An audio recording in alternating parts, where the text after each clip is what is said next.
Ya, assalamualaikum warahmatullahi wabarakatuh. Berjumpa lagi dengan saya Dani dan kali ini saya ingin mereview ya, bukan mereview sebenarnya memberitahu sedikit tentang mengenai peralatan elektronik dan ini lebih ke dasar-dasarnya ya. Jadi eh, untuk yang akan saya review kali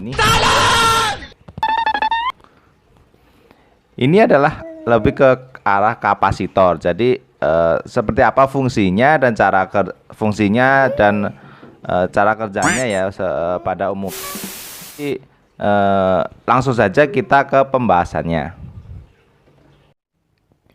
Nah, sebelum kita mengetahui lebih jauh mengenai kapasitor, yuk kita lihat dulu apa fungsi dari kapasitor itu sendiri. Tapi saya peringatkan sebelum itu kalian itu wajib eh, menyandingi atau membuat sebuah kopi ya, karena ini materi agak sedikit bikin kita ngantuk ya.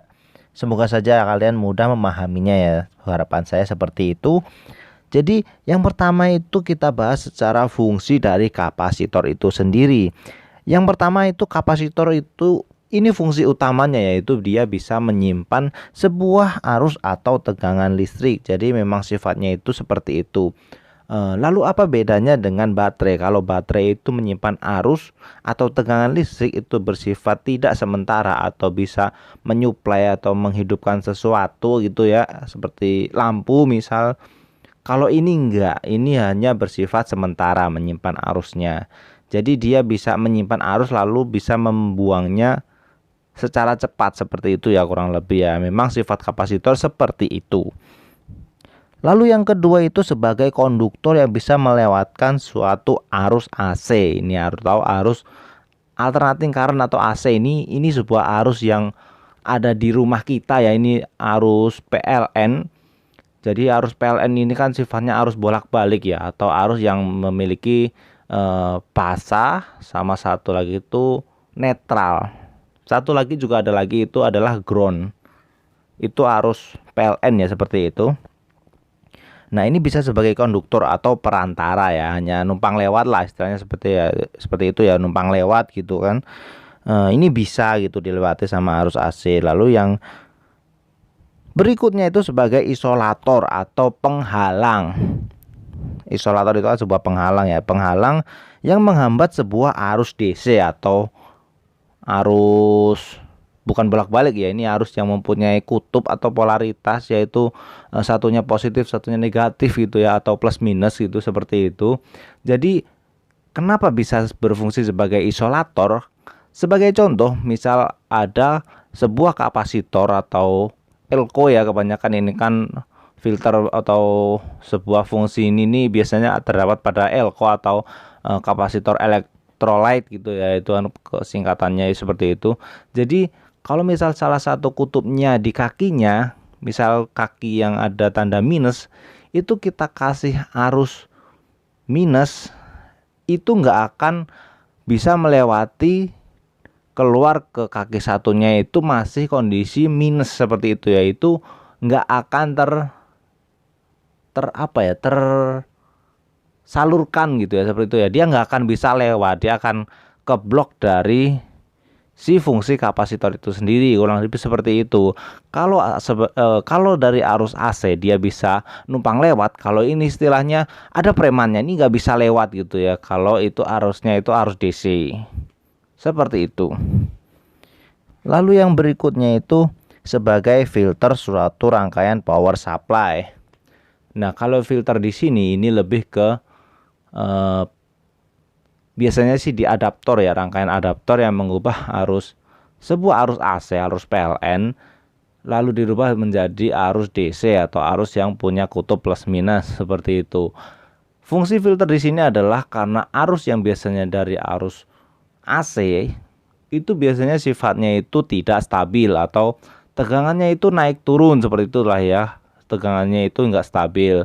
Nah, dari ketidakstabilan itu, ketika tegangan itu biasanya di rangkaian ini ya, di rangkaian adaptor itu kan biasanya melewati sebuah trafo atau transformator dan melewati dioda bridge atau dioda penyearah, itu keluarnya itu masih tidak stabil ya, masih endut-endutan gitu ya. Jadi tegangannya masih naik turun. Ketika itu dipasang sebuah kapasitor, dia akan memfilter. Jadi sebuah tegangan yang tadinya nggak stabil ketika melewati kapasitor, karena kapasitor itu kan menyimpan arus sementara dan dia bisa mengeluarkannya ya, si fungsi yang pertama tadi itu akan membuat arus yang keluar melewati si kapasitor itu tadi itu menjadi lebih stabil. Seperti itu ya gambarannya ya, cara kerjanya. Lalu selanjutnya itu adalah sebagai kopling. Nah, kopling di sini tuh kopling apa sih? Nah, ini koplingnya itu sebagai biasanya sih dalam rangkaian speaker ya, atau sound system ya, seperti itu. Ini lebih ke speakernya sih, lebih ke apa tuh yang ini seperti ini nih. Nah, ini biasanya perbedaannya itu ketika kita menggunakan kapasitor dengan kapasitansi atau nilai yang ada di kapasitor itu sendiri itu ketika kita gunakan berbeda-beda itu akan mengaruh ke outputnya atau suara yang keluar dari speaker itu akan sangat berpengaruh dari situ ya. Koplingnya itu di situ maksudnya ya. Sebagai contoh seperti itu. Kalau kita menggunakan kapasitor dengan kapasitansi kecil dan besar itu akan ada perbedaan output suara. Lalu yang berikutnya sebagai pembangkit suatu frekuensi dalam sebuah rangkaian osilator. Nah, ini biasanya adalah ada di sebuah rangkaian yang mencari-cari sinyal seperti itu ya.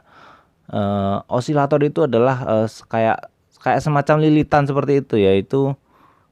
Itu sebenarnya nanti akan ada rangkaian lagi untuk biasanya ya lebih ke arah radio ya, lebih ke arah frekuensi dan sebagainya seperti itu.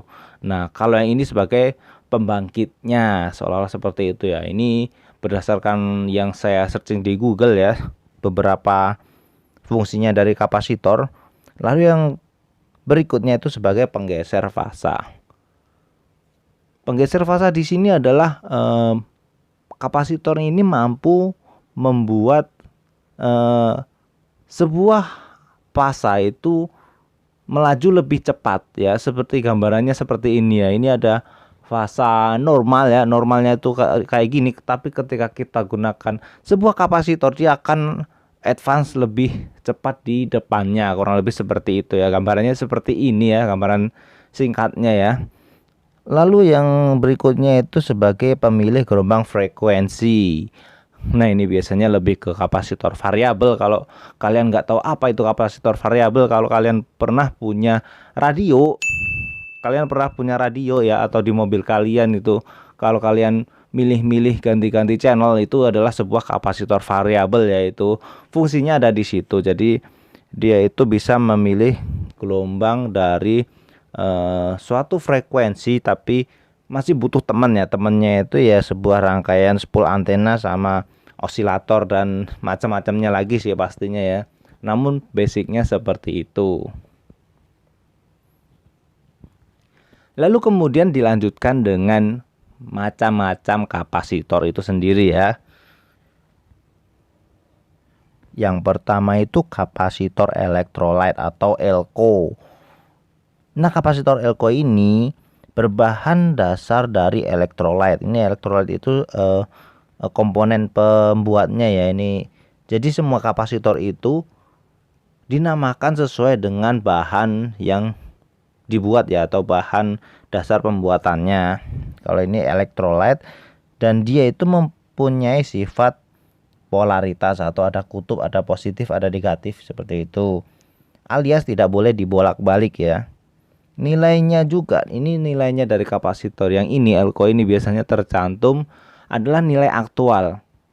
Nilai aktual itu maksudnya adalah nilai kalau misalnya kita butuh kapasitansi 40 mikrofarad misalnya seperti itu ya, itu akan tertulis langsung pada kapasitornya. Jadi bukan berupa kode-kodean gitu ya.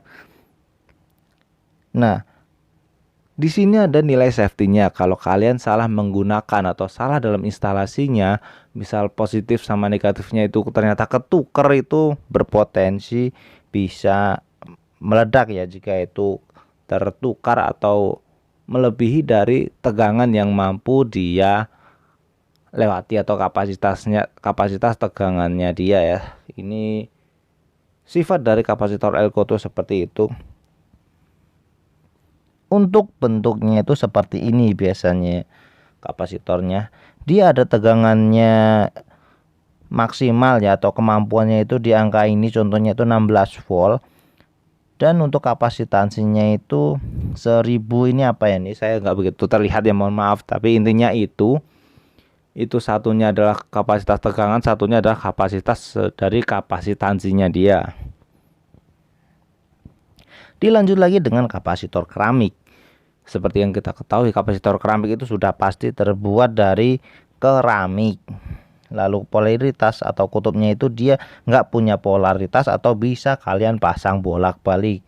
Nah, kapasitor ini nilainya itu tercantum masih berupa kode-kodean. Jadi kalian harus peka ya mencari sebuah tabel ya, karena ini biasanya kode itu kan susah ngapalinnya. Pasti kalian minimal punya tabel kodenya seperti itu. Lalu dia itu biasanya berbentuknya ukurannya kecil-kecil ya. Sebagai contoh ini bisa dilihat di gambar seperti ini. Nah, ini 104 itu bukan langsung nilai asli sekian farad gitu, bukannya.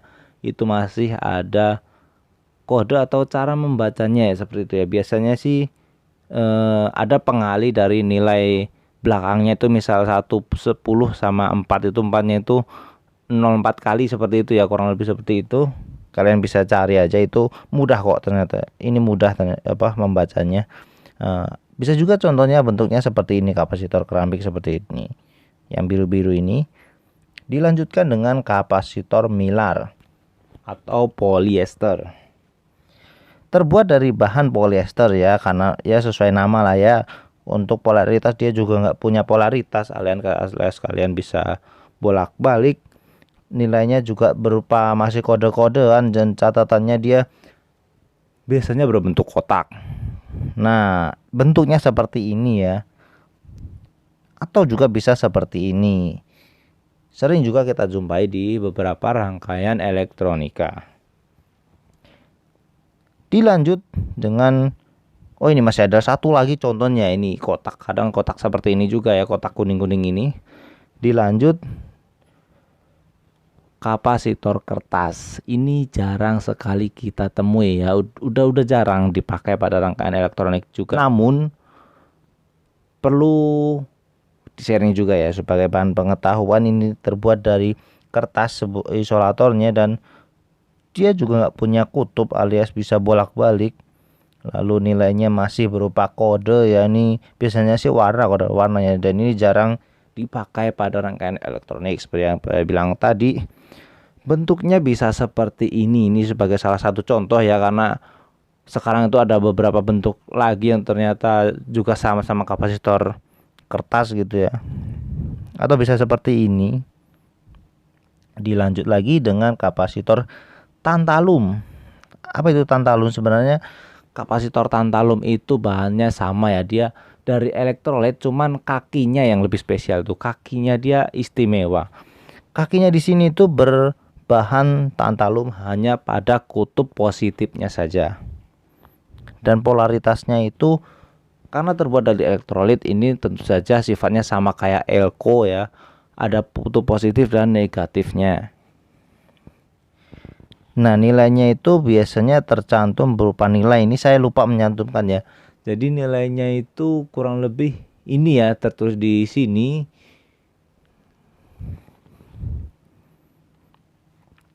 Nah, catatannya biasanya kapasitor seperti ini dia bisa beroperasi pada suhu yang tinggi, biasanya berbentuknya juga kecil-kecil seperti itu ya. Ini biasa dipakai pada handphone atau laptop, jadi dia lebih menghemat tempat daripada sebuah elko itu tadi, dan di samping itu juga mempunyai kelebihan, yaitu lebih tahan panas ya. Bentuknya biasanya seperti ini, kalian bisa lihat. Ini kalau dari bentuknya seperti ini sih, ini sudah terlihat ya, untuk kemampuan tegangannya itu tertulis langsung, namun sepertinya untuk kapasitansinya ini masih berupa sebuah kode ya. Nah, atau kadang juga bentuk seperti ini nih, tabung-tabung kecil seperti ini. Ya, jadi itu sedikit penjelasan dari saya. Jika kalian suka dengan konten-konten seperti ini, konten elektronik seperti ini, silakan di like dan di subscribe. Untuk dukungannya terima kasih dan sampai jumpa di pertemuan berikutnya untuk konten-konten elektronik seperti ini. Assalamualaikum warahmatullahi wabarakatuh.